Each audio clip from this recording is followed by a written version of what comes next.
नमस्कार दोस्तों, हमारे साथ अशोक गुप्ता सर हैं और हम टॉपिक पे थे इंपोर्ट एक्सपोर्ट के तो थे और साथ में आप लोकली स्क्रैप बिजनेस कैसे करें। और मैं आपको बताता हूँ, सर को 48 साल का एक्सपीरियंस है इंपोर्ट एक्सपोर्ट में और साथ में लोकल बिजनेस में। जी सर आते जाते रहते थे और साथ ही 28 कंट्री में सर ट्रेवल कर चुके हैं। तो आप देख लीजिए, आप वीडियो अगर रेगुलर हमारी देखना चाहते हैं तो सब्सक्राइब कर दीजिए, क्योंकि आप करेंगे नहीं तो आपकी नॉलेज नहीं बढ़ेगी। नमस्कार सर। नमस्कार राहुल जी। सर हम टॉपिक पे थे, आयरन स्क्रैप का हमारा हो गया था। पूरी डिटेल में वीडियोस और देखिएगा आप, कैसे आप लोग इंपोर्ट एक्सपोर्ट तो कर ही सकते हैं और लोकल बिजनेस कैसे कर सकते हैं, तो आप जाके वो देखिए। अब बात करते हैं कॉपर की। सर बात करते हैं, हम सारे एक साथ पॉइंट लेते हैं। कॉपर का बिजनेस, एल्युमिनियम का बिजनेस, गत्ता, पेपर, प्लास्टिक, इन सब का बिजनेस लोकल में, देखिए आयरन का तो हमने बताया, लोकल में कैसे शुरुआत करें। और शुरुआत बिल्कुल जीरो से बताइएगा। जैसे आप बता देते हैं माल इकट्ठा करना, छोटी छोटी दुकानों से माल इकट्ठा करना, या फिर आप जीरो से करना चाहते हैं, एक दुकान करिए, करके रिक्शे वाले करिए और वो माल लाएंगे, ऐसे पूरी पूरी एक बारी एक्सप्लेन कर दीजिए सर। जी बिल्कुल, thank you Rahul ji. Thank you sir. क्योंकि लोकल बिजनेस की वीडियोस हमने देखा है नहीं, बिल्कुल सर, बिल्कुल। तो इसलिए अगर आपको स्क्रैप का काम शुरू करना है तो आपको एक थोड़ी जगह जो पब्लिक प्लेस होगा वहाँ पर, जिससे कि रेजिडेंशियल चीज़ें आ सकें। अगर आप उसमें हैं, कमर्शियल उसमें है, तो आप जरूरी नहीं है कि आप दुकान ओपन एरिया में हो, मार्केट में हो, आप कहीं भी हो सकता है।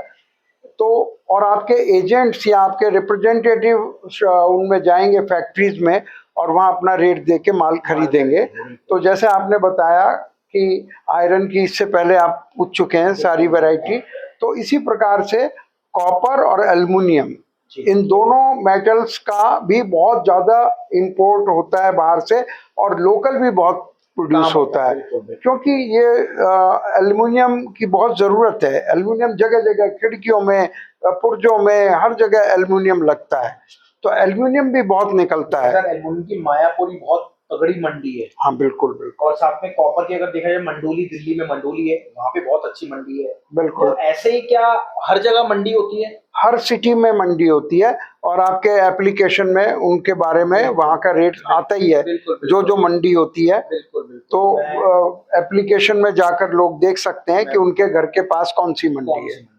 बिल्कुल, मैं आप सबको बताना चाहता हूँ, आप हमारा एक एप्लीकेशन है प्ले स्टोर पे, आप जाके उसको डाउनलोड कर लीजिए। और डाउनलोड के साथ आपको क्या करना है, इस चैनल को सब्सक्राइब करना है, क्योंकि वीडियोस बहुत लंबी होने वाली है, बहुत सारी होने वाली है। इस वीडियो में ही आप दे दीजिए एप्लीकेशन का लिंक। ठीक है, नीचे जाके आप लिंक चेक कर लीजिएगा, मैंने वीडियो के डिस्क्रिप्शन में बोल दूँ अपनी टीम से, वो दे देगी। तो अब पॉइंट पे आते हैं सर। जैसे कॉपर की मंडी मंडोली में, दिल्ली में, अगर आप एल्युमिनियम की बात करें तो एल्युमिनियम की मंडी जो है वो भी मंडोली में है, साथ में मायापुरी में है, क्योंकि वहाँ पे पुर्जा बहुत निकलता है।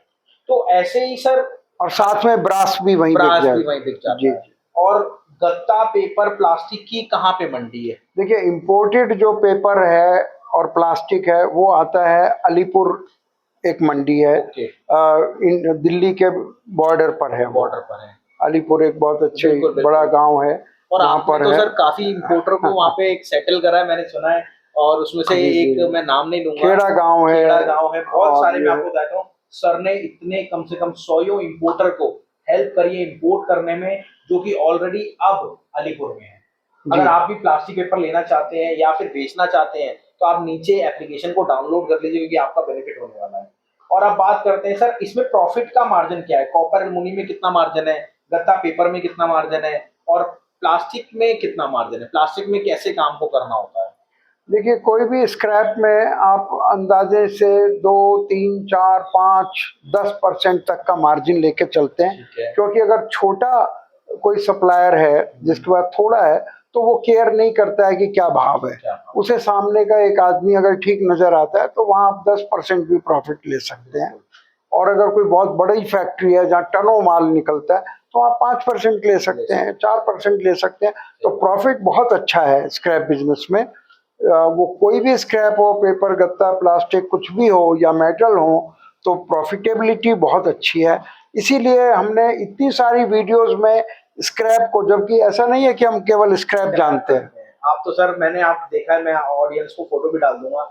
ये देखिए सर की जो है दुबई की फोटो है, ये सर की जो है ये ऑस्ट्रेलिया की फोटो है, ये इंग्लैंड की फोटो है, और बहुत सारी ऐसी फोटोग्राफ्स है, मैं और वीडियोस में डाल दूंगा। मतलब सर ने ऐसा नहीं कि खाली स्क्रैप को करा है, सर ने अपने जीवन में, सर कितनी आइटम करी हुई है आपने इम्पोर्ट और एक्सपोर्ट? 40 साल में सैकड़ों आइटमें की हुई है, उसमें से दो लेकिन चार पांच स्क्रैप का नाम को हमने बताइए। इसलिए लिया, जैसे गोल्ड एंड डायमंड ज्वेलरी सबसे ज्यादा किया हमने, ठीक है, गारमेंट्स किया, ठीक है, और हैंडीक्राफ्ट किया, ठीक है। इस तरह के, और दालें की है, मसाले किए हैं, ड्रेसेस की हैं। तो सर काफी बार लॉस भी हुआ आपको? देखिए, लॉस हमें कम इसलिए हुआ कि मैं फॉरेन में रहता था, ओके, तो मेरे से कोई, मुझे किसी को आगे बेचने के लिए ये नहीं है कि वो फोन पे बात करनी पड़ेगी, तो मैं पर्सनली डील करता था, इसलिए मुझे कम हुआ। और जो लोग यहाँ से करते हैं और सोचते हैं कि इंपोर्ट हो जाएगा, जैसे ब्लिंकिट पे 10 मिनट में माल आ जाएगा, उनको लॉस हो सकता है। ओके। क्योंकि मैं ऑलरेडी हमेशा बाहर ही रहा, तो मुझे लॉस की गुंजाइश कम तो रही। सर क्या अगर इंपोर्ट एक्सपोर्ट का बिजनेस कर रहे हैं तो जाना पड़ता है? एक दो बार तो जाना पड़ेगा, बाद में आप यहाँ बैठकर भी कर सकते हैं। बिल्कुल बिल्कुल, thank you sir, thank you, thanks a lot. और मैं आपको सबको बताना चाहता हूँ कि आप अगर इंपोर्ट एक्सपोर्ट या फिर लोकल बिजनेस करना चाहते हो, नीचे दिए गए नंबर, वहाँ जाके कॉल करो, पूरी डिटेल लो, बिजनेस चालू करो, और फिर उसके बाद सर को थैंक यू जरूर बोलना, मेरी रिक्वेस्ट है आपसे। और